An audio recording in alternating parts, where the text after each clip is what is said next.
같은 동네 병원은 두 번 다시 가지 않는 이유다. 서늘한 내시경 침대에 누워 엉덩이가 뚫린 기괴한 바지를 입고 새우처럼 몸을 말았다. 건강검진 시즌이면 직장인들 누구나 한 번씩 겪어보는 굴욕적인 자세잖아. 간호사가 팔에 주사바늘을 꽂았다. 약 들어갑니다 하는 묵직한 소리와 함께 병원 천장이 빙글빙글 돌았다. 숫자를 세라는 말에 3까지는 확실히 기억난다. 그리고 내 뇌세포의 전원은 완벽하게 차단됐다. 눈을 떠보니 평화로운 회복실이었다. 푹 자고 일어난 것처럼 아주 개운했다.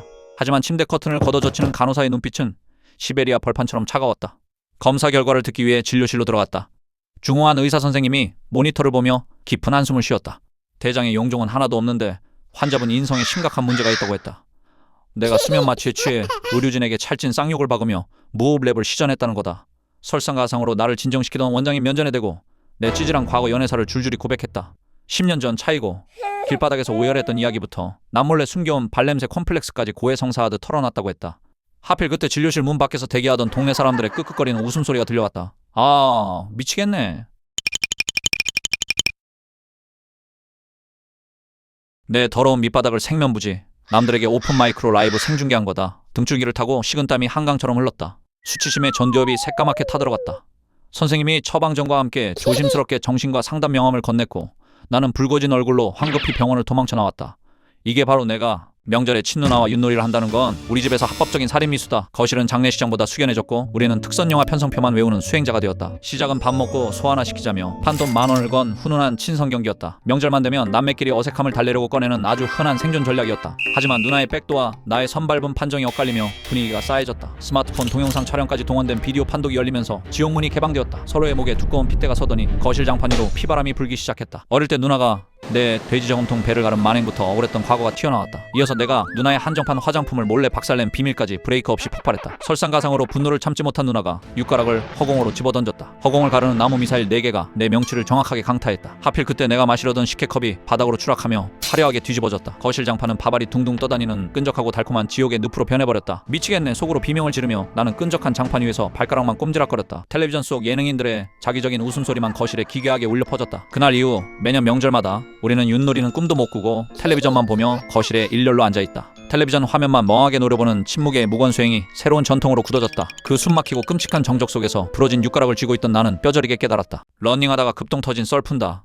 우중충한 날 나는 굳이 러닝을 하겠다며 공원으로 기어나갔다. 달리기 시작한 지 10분. 평화롭던 나의 장에 진도 8.5의 대지진이 발생했다. 괄약근이 통제권을 잃기 직전 나는 기적처럼 화장실로 슬라이딩했다. 변기에 앉자마자 천년 묵은 흑염룡이 포효하는 듯한 굉음과 함께 내면의 모든 응어리가 폭포수처럼 쏟아져 내렸다. 푸드락 탁탁 푸닥닥닥 타다닥 탁탁탁 부르르르. 폭풍이 지나간 후 나는 평온한 마음으로 휴지거리를 확인했다. 펄럭이는 휴지는 단 4칸. 사막 한가운데서 물 4방울을 발견한 참담함이었다. 나는 치밀한 작전을 세웠다. 첫 칸으로 1차 방어, 두 번째 칸으로 본진 타격, 세 번째 칸으로 잔적 소탕, 마지막은 예비용이라는 완벽한 군사 시나리오였다.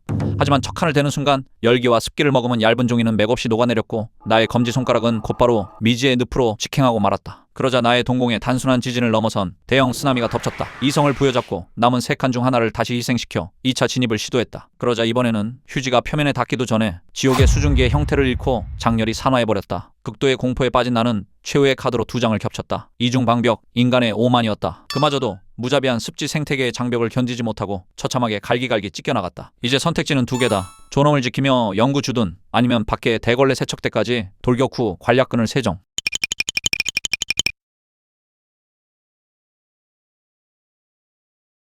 아니다. 전쟁의 전후의 희생은 필수다. 나는 조용히 한쪽 흰색 스포츠 양말을 벗어 참극의 현장을 닦아낸 뒤 휴지통에 수장시켰다. 짝짝이 맨발로 화장실을 빠져나온 나의 발목에는 처절한 생존의 대가로 획득한 선명한 고무줄 링거 자국만이 훈장처럼 남아있었다. 결국 나는 분리수거장 한복판에서 옆집 백수형님에게 무릎을 꿇었다. 어쩌다 영혼까지 탈탈 털리는 파국을 맞이했는지 지금부터 고백하겠다. 학교로 가는 버스 시간은 딱 5분 남았고 내 손에는 분리수거 쓰레기가 들려있었다. 대한민국 학생이라면 등교 직전에 눈이 뒤집히는 것이 국룰이다. 지각에 공포에 질린 나는 페트병 라벨을 떼지 않고 수거함에 던졌다. 그 순간 등줄기를 타고 차가운 식은땀 한강이 흐르며 소름이 바짝 돋았다. 하필 분리수거장의 절대 존엄이자 살림의 신인 옆집 형님과 정면으로 마주쳤다. 나를 쳐다보는 형님의 매서운 눈빛은 밀수범을 체포한 형사 같았다. 형님은 내 손목을 꽉 잡고 재활용의 미학이라는 지옥의 특강을 시작했다. 페트병의 역사부터 시작해 환경 오염에 대한 설교가 끝없이 이어졌다. 지옥 같은 무한 잔소리에 멘탈이 부서지며 내 아까운 버스는 이미 떠났다. 설상가상으로 지나가던 동네 주민들까지 멈춰서 우리를 신기하게 구경했다. 미치겠네. 억울해서 눈물이 고인 내 얼굴을 화면을 2번 연속으로 터치해서 확인해봐라.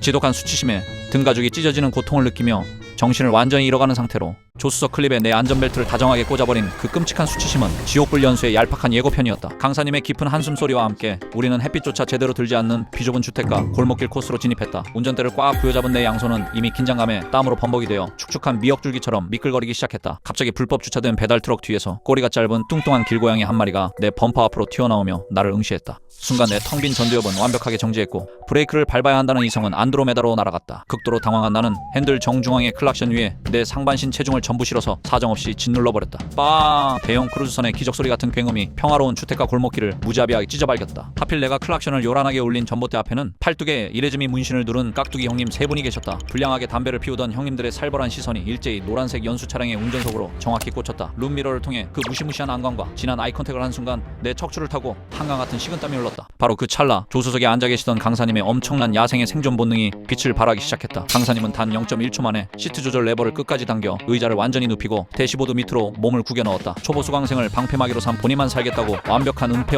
시도한 그 동작은 특수부대 요원 뺨치게 민첩했다. 창문을 내리고 상스러운 욕을 퍼부려는 형님들을 향해 나는 눈물을 글썽이며 덜덜 떨리는 손으로 연신 고개를 조아렸다. 지옥 같은 골목길을 간신히 빠져나왔지만 내 멘탈은 이미 보증금 떼인 세입자처럼 완벽하게 박살났다. 대시보드 밑에서 기어나온 강사님은 여전히 시트를 반쯤 눕힌 상태로 내게 우회전 코너를 돌라며 다급하게 지시를 내리셨다. 속도를 줄여야 한다는 생각에 오른쪽 발을 뻗었지만 내 멍청한 발바닥은 브레이크가 아닌 엑셀을 풀악셀로 밟아버렸다. RPM 게이지가 비정상적으로 솟구치며 낡은 연수 차량이 미친 야생마처럼 앞차의 엉덩이를 향해 돌진했다. 앞차는 출고된 지 한 달도 안 되어 보이는 번쩍거리는 검은색 수입 대형 세단이었다. 연수생인 내 인생이 억대 빚더미에 깔리기 직전 조수석에서 엄청난 파공음이 들려왔다. 강사님이 양발을 쭉 뻗어 조수석 아래에 달린 보조 브레이크 위에 온몸에 체중을 실어 사정없이 짓밟았다. 자동차 엔진은 당장이라도 앞으로 튀어나갈 듯 우와 굉음을 내지르는데 차체는 시멘트가 발린 듯 그 자리에 멈춰섰다. 엑셀과 브레이크가 동시에 한계치까지 밟히며 타이어 타는 매캐한 고무 냄새가 차 안으로 스멀스멀 스며들었다. 나는 뻣뻣하게 굳은 목을 조심스럽게 돌려 거친 숨을 헐떡이는 강사님의 하반신 쪽을 슬쩍 쳐다보았다. 보조 브레이크를 사력을 다해 밟고 있는 강사님의 두 다리가 영하 20도에 방치된 치와와처럼 덜덜 떨리고 있었다. 강사님의 창백한 이마에서 굵은 땀방울이 떨어지는 것을 보며 나는 당장 이 달리는 차에서 뛰어내려 도망치고 싶었다. 수명이 최소 10년은 단축된 듯한 끔찍한 2시간의 도로 연수가 끝나고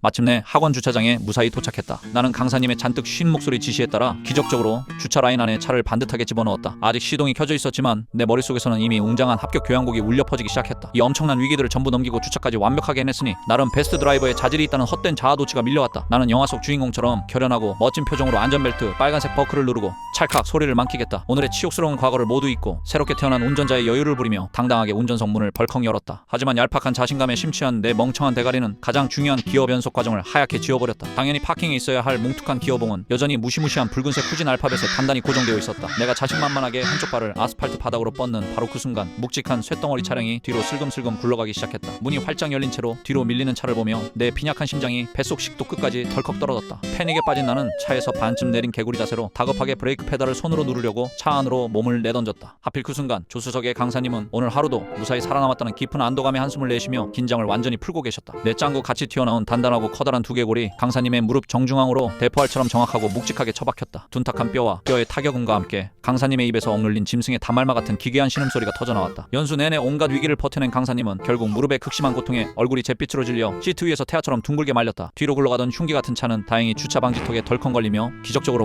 멈춰섰지만 차 안의 공기는 싸늘하게 얼어붙었다. 열린 문틈으로 들어오는 시원하고 상쾌한 가을바람을 맞으며 나는 조수석 매트 위에 엎드린 채 바닥에 먼지만 바라보았다. 차라리 이 덜덜거리는 낡은 노란색 연수 차량과 함께 내 존재 자체가 영원히 땅속 깊은 곳으로 후진해버렸으면 좋겠다.